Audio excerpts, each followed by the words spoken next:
আসসালামু আলাইকুম এভরিওয়ান, আশা করি সবাই অনেক ভালো আছো। আজকের ভিডিওতে আমরা জানবো সেন্টেন্স সম্পর্কে। আগের ভিডিও থেকে জেনেছি অর্থ অনুসারে সেন্টেন্স 5 প্রকার। তো প্রথমেই অ্যাসার্টিভ সেন্টেন্স অর্থাৎ বিবৃতিমূলক বাক্য। আমরা সাধারণভাবে কোনো কিছু বোঝাতে বা কোনো কিছু প্রকাশ করতে আমরা সচরাচর দৈনন্দিন জীবনে যে সকল কথাবার্তা বলে থাকি তার অধিকাংশই বিবৃতিমূলক বা সাধারণ কথাবার্তা। কিভাবে অ্যাসার্টিভ সেন্টেন্স গঠন করতে হয়?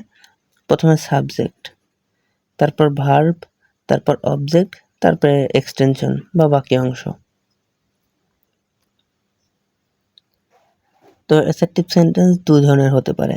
একটা হচ্ছে অ্যাফার্মেটিভ অর্থাৎ হ্যাঁ বোধক, আর একটা হচ্ছে নেগেটিভ অর্থাৎ না বোধক। তো অ্যাফার্মেটিভ সেন্টেন্স কিভাবে গঠন করতে পারি? প্রথমে সাবজেক্ট, তারপর টেন্স, পারসন ও নাম্বার অনুসারে অক্সিলারি ভার্ব, তারপর মেইন ভার্ব, তারপর অবজেক্ট, তারপর বাকি অংশ বা এক্সটেনশন। যেমন একটা উদাহরণ দিই, I will do the work in the morning. এখানে সাবজেক্ট আই, তারপরে টেন্স অনুসারে উইল, টেন্স, নাম্বার এবং পারসন অনুসারে উইল, মেইন ভার্ব হিসেবে ডু, অবজেক্ট হিসেবে দ্য ওয়ার্ক এবং এক্সটেনশন হিসেবে ইন দ্য মর্নিং। এভাবে একটি অ্যাফার্মেটিভ অ্যাসার্টিভ সেন্টেন্স গঠন করা যায়। এরপর নেগেটিভ সেন্টেন্স কিভাবে গঠন করা যায়? প্রথমে সাবজেক্ট, তারপর টেন্স, নাম্বার, পারসন অনুসারে অক্সিলারি ভার্ব, তারপর একটা নট, তারপর মেইন ভার্ব, তারপর অবজেক্ট এবং তারপর এক্সটেনশন। যেমন I will not go there. I subject, এখানে আই অনুসারে আই এর নাম্বার, পারসন এবং টেন্স অনুসারে উইল, তারপর নট, তারপর মেইন ভার্ব হিসেবে গো এবং অবজেক্ট হিসেবে দেয়ার। তো আমাদের সামারিটা এখানে কি আসতেছে যে কিভাবে আমরা অ্যাসার্টিভ সেন্টেন্স গঠন করতে পারি? Subject, auxiliary verb, main verb এবং অবজেক্টের মাধ্যমে আমরা অ্যাসার্টিভ সেন্টেন্স গঠন করতে পারি। আশা করছি সবাই অ্যাসার্টিভ সেন্টেন্স বুঝতে পেরেছো। এবার আমরা পরের সেন্টেন্সে যাই। ইন্টারোগেটিভ সেন্টেন্স অর্থাৎ প্রশ্নবোধক বাক্য। আর হ্যাঁ, আমি ইন্টারোগেটিভ সেন্টেন্স শুরু করার আগে একটা বিষয় ক্লিয়ার করতে চাই যে এখানে number, person, gender, parts of speech এসব ছোটোখাটো গ্রামাটিক্যাল বিষয় ক্লিয়ার আছে ধরেই আমি এই ভিডিওগুলো বানাচ্ছি। তো শুরু করা যাক। ইন্টারোগেটিভ সেন্টেন্স কীভাবে গঠন করব? ডাব্লিউএইচ ওয়ার্ড বা অক্সিলারি ভার্ব, তারপরে সাবজেক্ট, তারপর মেইন ভার্ব এবং তারপর অবজেক্ট। ইন্টারোগেটিভ সেন্টেন্স হবো দুই প্রকার, একটা অ্যাফার্মেটিভ অর্থাৎ হ্যাঁ বোধক প্রশ্ন, একটা হচ্ছে নেগেটিভ না বোধক প্রশ্ন। কীভাবে অ্যাফার্মেটিভ ইন্টারোগেটিভ সেন্টেন্স গঠন করা যায়? প্রথমে ডাব্লিউএইচ ওয়ার্ড, তারপর অক্সিলারি ভার্ব, তারপর সাবজেক্ট, তারপর মেইন ভার্ব এবং তারপর অবজেক্ট। এখানে অক্সিলারি ভার্ব এবং মেইন ভার্ব কিন্তু টেন্স, সেন্টেন্স, তারপর নাম্বার, পারসন অনুসারে হবে। এগুলো বারবার আমি নাও বলতে পারি, একটু ম্যানেজ করে নিও। এবং আমাদের কি এই সেন্টেন্সের গঠন কি জন্য জানতে হবে? কারণ সেন্টেন্সের গঠন না জানলে আমরা কিন্তু সেন্টেন্স গঠন করতে পারবো না এবং এক্ষেত্রে আমাদের কথা বলা বা ফ্রি হ্যান্ড রাইটিংয়ে অনেক সমস্যা হবে। সো আমাদের প্রথমে সেন্টেন্সের গঠনগুলো জানলে এবং প্র্যাকটিস করতে করতে একটা সময় এই গঠনগুলো আর মুখস্থ করা লাগবে না, মুখস্থ রাখা লাগবে না, মুখস্থ হয়ে যাবে অটোমেটিক। বেশি বেশি আমাদের প্র্যাকটিস করতে হবে।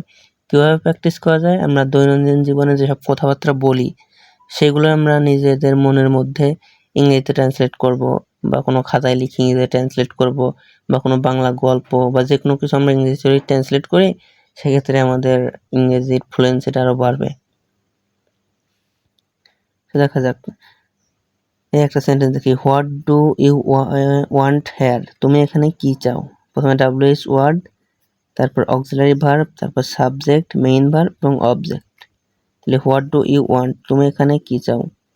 তারপর একটা আছে উইল হি কেম, সে কি আসবে? এটা হচ্ছে ইয়েস নো কোশ্চেন। কখন ডাব্লিউএইচ ওয়ার্ড বসবে আর কখন শুধু অক্সিলারি ভার্ব বসবে? যদি বিস্তারিত জানতে চাওয়া হয়, যদি কোনো বিষয়ে বিস্তারিত জানতে চাওয়া হয় তখন হচ্ছে ডাব্লিউএইচ ওয়ার্ড দিয়ে প্রশ্ন করতে হবে। আর যদি হ্যাঁ বা না, একটা প্রশ্নের উত্তর হ্যাঁ বা নাতে যদি দিয়ে দেওয়া যায়, সেক্ষেত্রে হচ্ছে অক্সিলারি ভার্ব দিয়ে শুরু হবে, যে উইল হি কাম, সে কি আসবে? ইয়েস অর নো, যে কোনো একটা দিয়ে উত্তর করে দেওয়া যাচ্ছে। আচ্ছা, তারপর নেগেটিভের গঠন। কিভাবে আমরা নেগেটিভ ইন্টারোগেটিভ সেন্টেন্স গঠন করতে পারি? প্রথমে অক্সিলারি ভার্ব, তারপর সাবজেক্ট, তারপর নট, তারপর ভার্ব, তারপর object. Are you not aware of, তুমি কি সচেতন নও? তাহলে এভাবে আমরা এই সেন্টেন্সটা কিন্তু ইন্টারোগেটিভ এবং একই সাথে নেগেটিভ। তুমি কি সচেতন নও? তারপর ডোন্ট ইউ হ্যাভ মানি, তোমার কি টাকা নেই? এভাবে নেগেটিভ ইন্টারোগেটিভ সেন্টেন্স গঠন করা যায়। যদি ভার্বের দুইটা অংশ আলাদা করে লিখতে চাও তাহলে এরকম করে সাবজেক্ট মাঝে থাকবে, আর যদি দুইটা অংশ একসাথে করা যায় সেক্ষেত্রে একসাথেই প্রথমে বসবে। এবং অক্সিলারি ভার্বের যদি দুটি অংশ থাকে সেক্ষেত্রে সাবজেক্ট দুই অংশের মাঝে বসে। কিছু কিছু টেন্সের গঠনে পরবর্তীতে জানতে পারবে যে, যেমন ফিউচার পারফেক্ট টেন্সের অক্সিলারি ভার্ব হচ্ছে উইল হ্যাভ, তারপরে প্রেজেন্ট পারফেক্ট কন্টিনিউয়াসের হচ্ছে হ্যাভ বিন বা হ্যাজ বিন। সো সেক্ষেত্রে অক্সিলারি ভার্বে যদি দুইটি অংশ থাকে সাবজেক্ট দুই অংশের মাঝে বসে, যেমন will she have finish the work, সেক্ষেত্রে কাজটি শেষ করবে, তাহলে উইল এবং হ্যাভের মাঝে হচ্ছে সাবজেক্ট বসবে। তাহলে অক্সিলারি ভার্বের দুটি অংশ থাকলে সাবজেক্ট দুই অংশের মাঝে বসে। আশা করছি তোমরা ইন্টারোগেটিভ সেন্টেন্স বুঝতে পেরেছো। এবার আমরা পরের সেন্টেন্সে যাই। এখন দেখা যাক ইম্পারেটিভ সেন্টেন্স। সেন্টেন্স দ্বারা আদেশ, নিষেধ, অনুরোধ ইত্যাদি প্রকাশ পায়, সেটা হচ্ছে ইম্পারেটিভ সেন্টেন্স। ইম্পারেটিভ সেন্টেন্স খুবই সহজ। এর গঠনটা হচ্ছে main verb plus object. Main verb এবং অবজেক্ট দিয়ে ইম্পারেটিভ সেন্টেন্স গঠন করা যায়। যেমন কাম হেয়ার, এখানে এসো, আদেশ বোঝাচ্ছে। ডোন্ট ডু দ্যাট, কাজটি করো না বা ওটি করো না, তাহলে নিষেধ বোঝাচ্ছে। তারপর প্লিজ হেল্প মি, দয়া করে আমাকে বাঁচাও, তাহলে এখানে অনুরোধ বোঝাচ্ছে। এভাবেই মেইন ভার্ব এবং অবজেক্ট ব্যবহার করে ইম্পারেটিভ সেন্টেন্স গঠন করা যায়। এছাড়াও লেট দিয়ে ইম্পারেটিভ সেন্টেন্স গঠন করা যায়। লেট এবং লেটাস দিয়ে ইন্টারোগেটিভ সেন্টেন্স গঠন করা যায়। Imperative sentence.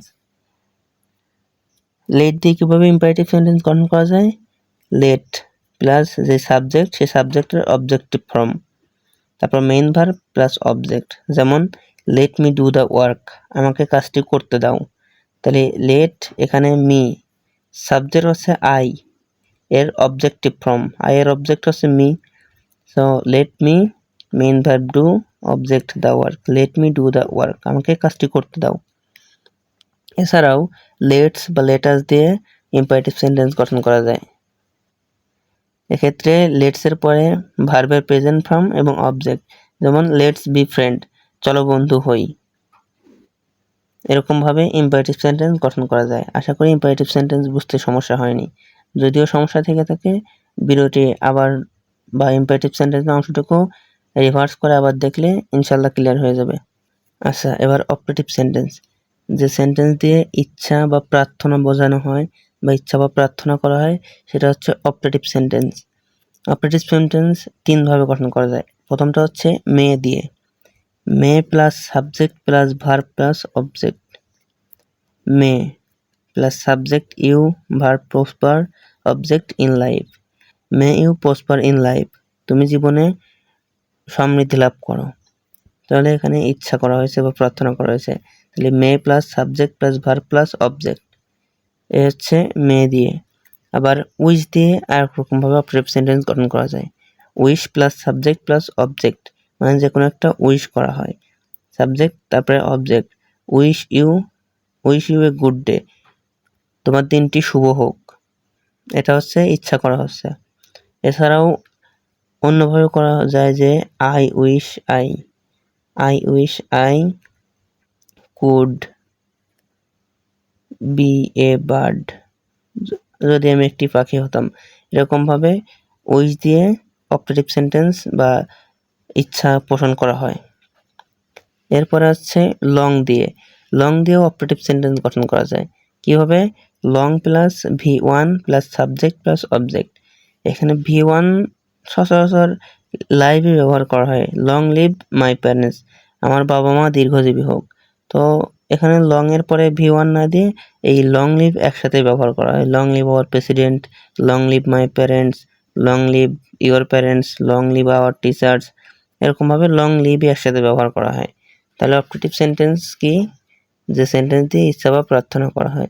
এটি তিনভাবে গঠন করা যায়। প্রথমত মে দিয়ে, may plus subject plus verb plus object, তারপর উইচ দিয়ে, which plus subject plus object, এরপর লং দিয়ে, long plus V1 plus subject plus object.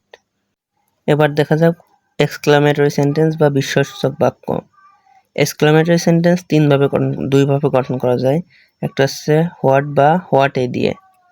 তো what plus noun plus object plus extension, এখানে একটু টাইপিং মিস্টেক আছে, তুমি একটু ম্যানেজ করে নিও। What plus noun plus object plus extension. কীভাবে? হোয়াট ক্যাওস দে মেড, তারা কি বিশৃঙ্খলা তৈরি করেছে, এটা দিয়ে বিস্ময় প্রকাশ করা হচ্ছে যে হোয়াট ক্যাওস দে মেড, তারা কি বিশৃঙ্খলা তৈরি করেছে। তবে এটার ব্যবহার সচরাচর হয় না বা কম হয়। এই যে হোয়াট এ দিয়ে এই ব্যবহারটা বেশি হয়। What a plus adjective plus noun plus object plus extension. এক্সটেনশনের জায়গায় সচরাচর ইজ বসে, তো পরে দেখছি যে what a beautiful bird it is, এটি একটি কি সুন্দর পাখি। তাহলে what a, adjective, noun, object হিসেবে ইট এবং ইজ। সচরাচর ইজই শেষে বসে, এক্সক্লেমেটরি সেন্টেন্সের শেষে ইজ বসে। এটা এরকম সার্বজনীনভাবে না, তবে বেশিরভাগ ক্ষেত্রে শেষে ইজ বসে। তারপর হাউ দিয়ে, how plus adjective plus object plus extension. How beautiful the bird is, পাখিটি কি সুন্দর। তাহলে হাউ দিয়ে 3 রকমভাবে করা যায়, তবে এটাই হচ্ছে বেশিরভাগ ক্ষেত্রে এটাই দরকার হয় বা এটা দিয়েই কাজ চালিয়ে নেওয়া যায়। How plus adjective plus object plus extension. How beautiful the bird is, how adjective object extension. তারপর how plus adverb plus extension. How rudely she behaved, সে কি কর্কশভাবে ব্যবহার করেছে। তাহলে how plus adverb plus extension, she behaved. তারপরে how plus subject plus extension, how she lied. এরকমভাবে তাহলে কি দিয়ে হোয়াট বা হোয়াটে এবং হাউ দিয়ে এক্সক্লেমেটরি সেন্টেন্স গঠন করা যায়। আশা করি বুঝতে পেরেছো। কোনো জায়গায় বুঝতে সমস্যা হয় কমেন্ট করবে বা ভিডিওটি আবার দেখলে ইনশাল্লাহ ক্লিয়ার হয়ে যাবে আশা করি।